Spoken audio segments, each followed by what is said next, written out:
एक ऐसा flexi cap mutual fund जो अपने कैटेगरी में अब यहाँ पे काफ़ी तेज़ी से मूवमेंट शो कर रहा है। इट मीन्स कि अपने कैटेगरी में काफ़ी स्ट्रॉन्ग डेटा के साथ ऐसे फ्लेक्सी कैप म्यूचुअल फंड का आंकड़ा देखने को मिल रहा है। धीरे धीरे स्लोली अगर देखा जाए तो ये जो फ्लेक्सी कैप म्यूचुअल फंड है अपने कैटेगरी में एक अच्छे रिटर्न के साथ देखने को मिल रहा है। चलिए आज के वीडियो में जानेंगे कि वो कौन सा फ्लेक्सी कैप म्यूचुअल फंड है जो काफ़ी यहाँ पे अच्छे आंकड़ों के साथ देखने को मिल रहा है। रिटर्न का आंकड़ा देखेंगे, एसआईपी लमसम रिटर्न का आंकड़ा देखेंगे। उसके साथ ही साथ हम जानेंगे कि आखिर में ऐसे म्यूचुअल फंड में बेहतर रिटर्न कैसे दिख रहा है। पोर्टफोलियो के आंकड़ों के बेसिस पे हम समझेंगे कि वाकई में इस म्यूचुअल फंड का परफॉर्मेंस क्यों अच्छा दिख रहा है।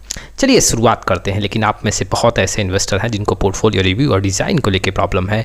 डिस्क्रिप्शन बॉक्स में आए, डिटेल चेक करें और व्हाट्सअप नंबर के थ्रू हमारे साथ जुड़ सकते हैं। देखो, अगर देखा जाए तो लॉन्ग टाइम में पारंपरिक फ्लेक्सी कैप म्यूचुअल फंड अपने कैटेगरी में सबसे स्ट्रॉन्ग डेटा के साथ देखने को मिल रहा है।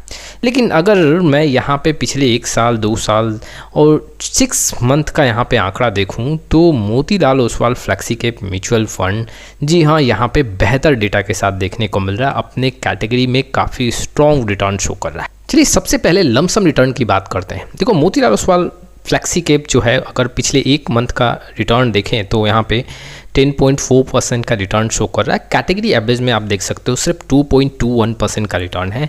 यहाँ पे अगर रिटर्न का आंकड़ा देखोगे तो मोतीलाल ओसवाल फ्लेक्सी कैप का आंकड़ा काफ़ी मजबूत देखने को मिल रहा है। 3 मंथ का आंकड़ा देखें तो 11% के आसपास का रिटर्न है।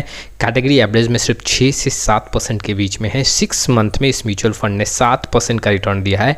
कैटेगरी एवरेज में 2.84% है। 1 साल का आंकड़ा देखें तो 7.52% का है और कैटेगरी एवरेज में 5% के ऊपर है। 2 साल का आंकड़ा जो 7% के ऊपर दिख रहा है, कैटेगरी एवरेज में सिर्फ 3% है। 3 साल के आंकड़ों की बात करें तो 20 से 21% का एनुअलाइज रिटर्न है। कैटेगरी एवरेज में सिर्फ 13 से 14% है। 4 साल में 19% के ऊपर, कैटेगरी एवरेज में 14% के आसपास। 5 साल, 7 साल और 10 साल के आंकड़ों में देखोगे तो ये कैटेगरी एवरेज को पीछे छोड़ रहा है। वहीं पे अगर मैं एसआईपी रिटर्न की बात करूं तो पिछले 1 साल में एसआईपी रिटर्न जो है वो 16% के ऊपर देखने को मिल रहा है। कैटेगरी एवरेज में सिर्फ 8% का रिटर्न है। 2 साल के आंकड़ों पे देखें तो एसआईपी रिटर्न जो है वो 8 से 9% है। कैटेगरी एवरेज में 5 से 6% है। 3 साल में 12 से 13% है। कैटेगरी एवरेज से ज़्यादा 4 साल में, 5 साल, 7 साल और 10 साल में अगर आप देखोगे तो यहाँ पे 14 से 17% के बीच में ये म्यूचुअल फंड रिटर्न को मेंटेन कर रहा है। जी हाँ, XIR का रिटर्न है। जबकि कैटेगरी एवरेज में अगर आप आंकड़ा देखोगे 11 से लेके 14% का रिटर्न देखने को मिल रहा है ऐसे ड्यूरेशन में। तो आप लमसम रिटर्न का आंकड़ा देख लो या फिर एसआईपी रिटर्न का आंकड़ा देख लो, ये म्यूचुअल फंड काफ़ी बेहतर दिख रहा है और शॉर्ट ड्यूरेशन में इस म्यूचुअल फंड ने रिटर्न ज़्यादा बना के दिया, जिसके चलते लॉन्ग ड्यूरेशन का भी आंकड़ा यहाँ पे मजबूत होता हुआ देखने को मिल रहा है। लेकिन आखिर किन कारणों से ऐसे म्यूचुअल फंड का रिटर्न काफ़ी अच्छा देखने को मिल रहा है? देखो, अगर देखा जाए तो इस म्यूचुअल फंड के पोर्टफोलियो में जो स्टॉक्स हैं वो 32 स्टॉक्स के आसपास आपको देखने को मिलेंगे। अब देखो, काफ़ी कम स्टॉक्स होते हैं तो कई बार अगर कोई स्टॉक्स काफ़ी अच्छे मूवमेंट के साथ देखने को मिलता है तो वहाँ पे काफ़ी ज़्यादा रिटर्न बनना स्टार्ट हो जाता है। और ये भी देखने को मिलता है कि कोई ऐसा सेक्टर जो काफ़ी तेज़ी से मूव कर रहा है, अगर उस सेक्टर पे वैसे म्यूचुअल फंड का एलोकेशन काफ़ी ज़्यादा हो तो वहाँ पे रिटर्न काफ़ी तेज़ी से मूव करेगा। उसके साथ ही साथ एलोकेशन, जी हाँ, पोर्टफोलियो में मार्केट कैप एलोकेशन कैसा है ये भी काफ़ी ज़्यादा तय करता है कि वैसे म्यूचुअल फंड का रिटर्न कैसा होगा। देखो, अगर देखा जाए तो Motilal Oswal flexi cap mutual fund अपने कैटेगरी में काफ़ी बड़े रिस्क के साथ देखने को मिल रहा है। अगर आप मार्केट कैप एलोकेशन देखोगे तो ठीक आपके सामने आंकड़ा है, आप यहाँ पे नोटिस कर सकते हो। जो मार्केट कैप एलोकेशन है उसमें लार्ज कैप का जो एलोकेशन है वो कैटेगरी में 58 से 59% है।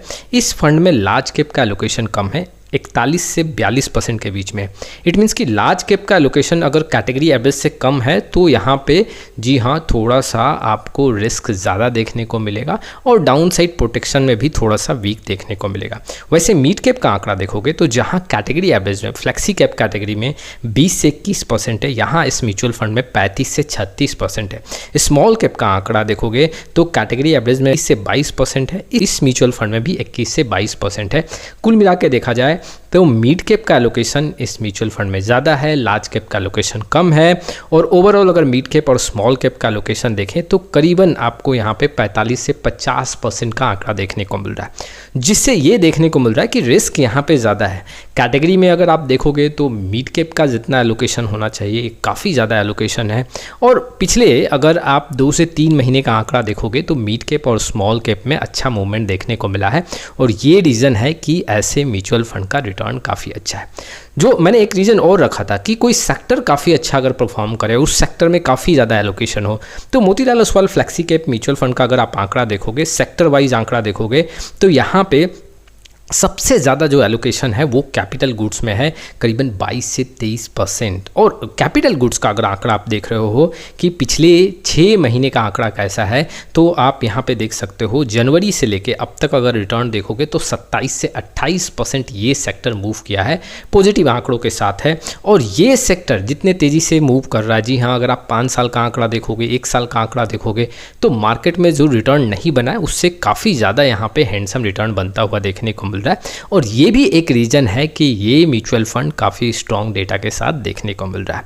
उसके साथ ही साथ अगर आप नोटिस करोगे तो यहाँ पे जो टॉप 5 स्टॉक्स हैं वो भी काफ़ी अच्छा मूव कर रहे हैं, जिसके चलते इस म्यूचुअल फंड का रिटर्न काफ़ी अच्छा देखने को मिल रहा है। देखो, ये जो म्यूचुअल फंड है अपने कैटेगरी में बड़े रिस्क के साथ आता है। जी हाँ, काफ़ी एग्रेसिव है फ्लेक्सी कैप कैटेगरी में।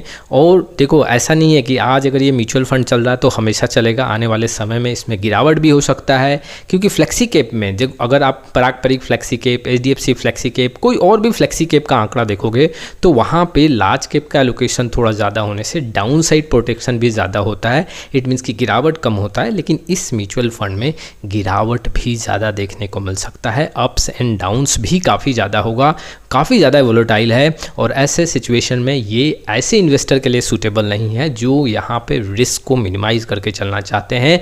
जी हाँ, एग्रेसिव इन्वेस्टर के लिए है।